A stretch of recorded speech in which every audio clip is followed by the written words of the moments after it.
boycott in 1965 after it was wanted for 5 years. But one of the demands that we had there was the demand in those days asking the grape growers to eliminate the use of DDT and DDE and the other related poisons. And I recall well when the demand was made, the growers told us that they couldn't because it was impossible for them to grow one single grape without DDT. The people who counseled us told us that that wasn't so, and we insisted because at that time you will recall that we had heard from Rachel Carson and the terrible tragedies and problems that DDT was causing. And so we're on the boycott, and by 1970, 5 years later, 17.5 million Americans were boycotting grapes. The growers were just too happy to sit with us and ban the use of DDT 2 years before our own government banned the use of DDT throughout the country. And so today, on the organophosphates, we know we can do the same thing. In the Great San Joaquin Valley, the largest, the most, the wealthiest agricultural area in the world, there are cancer clusters in these communities surrounded by vineyards and cotton fields and other agricultural products. These cancer clusters come because of the unregulated use of cancer-causing pesticides that are used and have been used for many years now, that are wrecking not only the lives of the workers and their families, but the environment, the water, the soil, and so forth. Hardly a day goes by that we do not get a report that a worker has been poisoned. Every so often, like 2.5 weeks ago, we get a report that a worker dies from the use of pesticides.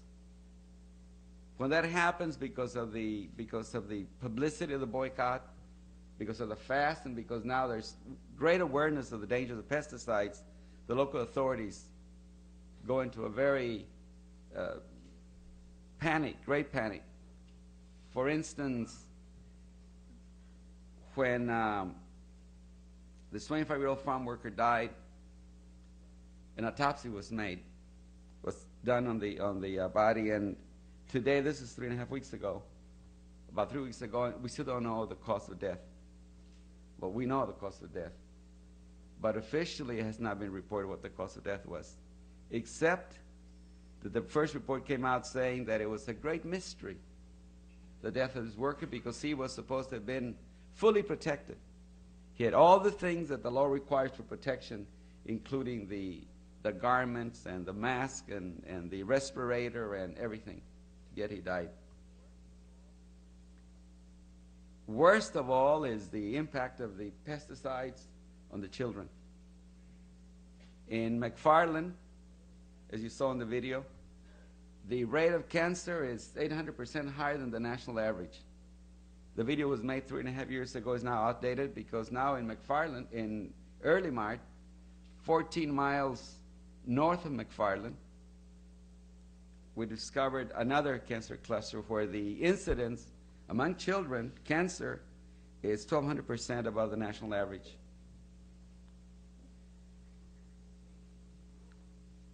We have visited with those children, with the families, and we know too well from seeing them the agony and the slow, painful death and the great fear that exists in those communities about, as you saw in the video, where's he going to strike next? I'm about to have a baby, and is the baby going to be born complete without any defects? Table grapes is the largest food crop in California. It employs about 80,000 jobs and about 50 or a little less than 50,000 workers, mostly in California, a little bit in Arizona. 10 million pounds of pesticides are used, mostly organophosphates, on grapes every year. That's about 5,000 tons of pesticides on those grapes. There are more than 75 types of pesticides used, and according to the government, U.S. government accounting office, 34 of those 76 legal pesticides cause cancer and some birth defects. But we really don't know all the hazards of these pesticides because EPA has not yet finished doing the study on those pesticides, and we're told by estimates by the GAO that it's going to take EPA probably to the year 2200 before they catch up and they have every single pesticide analyzed to find out the real impact of those pesticides on the environment and human life. We maintain that there are no safe pesticides because the sole purpose of a pesticide is to kill living things. And while the growers may not recognize this, we maintain that workers and their families and consumers are living things, and that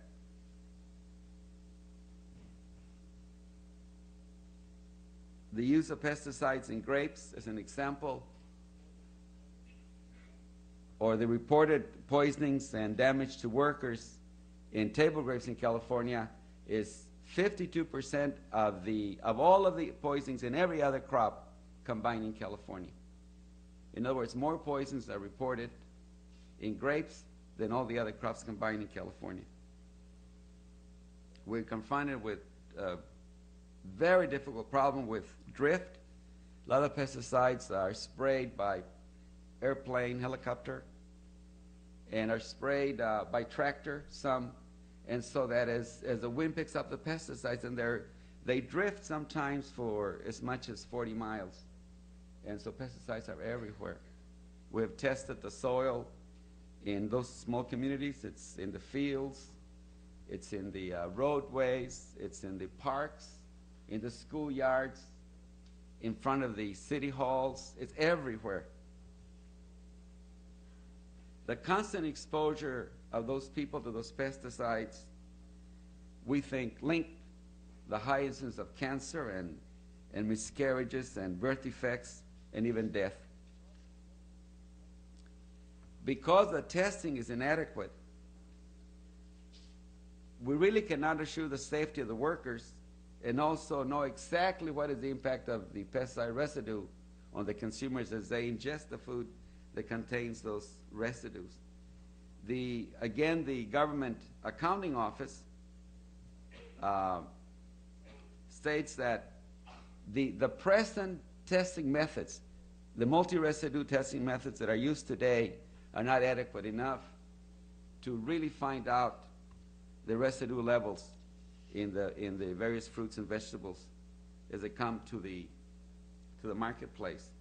Not only that, but the tolerance levels, which is a big disappointment to us by EPA, that they set these tolerance levels out of thin air, that they really don't have the data to medically give us the tolerance levels that make sense, and that we know also that they use the risk to the people and to environment, and also they take into account the benefits to the growers, and then they combine two and make a decision. So that if a certain pesticide is going to cause one cancer per 100,000 lives, they may very well up the tolerance level, so it may be two cancers per 100,000 lives, because to do that, and if you increase the tolerance level, then they can use more of the same pesticide or other pesticides. So there's this juggling that is done by EPA, which we think it's immoral and shouldn't happen. And we know EPA has insufficient data. EPA and the Food and Drug Administration admit that tolerance levels are inadequate. We've been campaigning against pesticides since 1958. In those early days when we mentioned pesticides and we got people to look at us, and they didn't understand what we're talking about.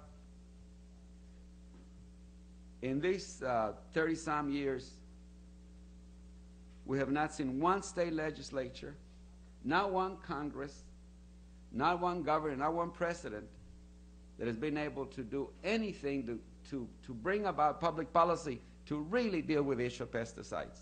And today, we don't think it's going to happen in the near future. And so we feel that there are other ways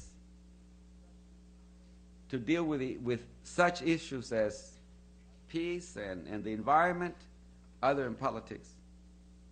We think there are other solutions to deal with the issue of the homeless and the poor and the minorities and racism and sexism and so forth.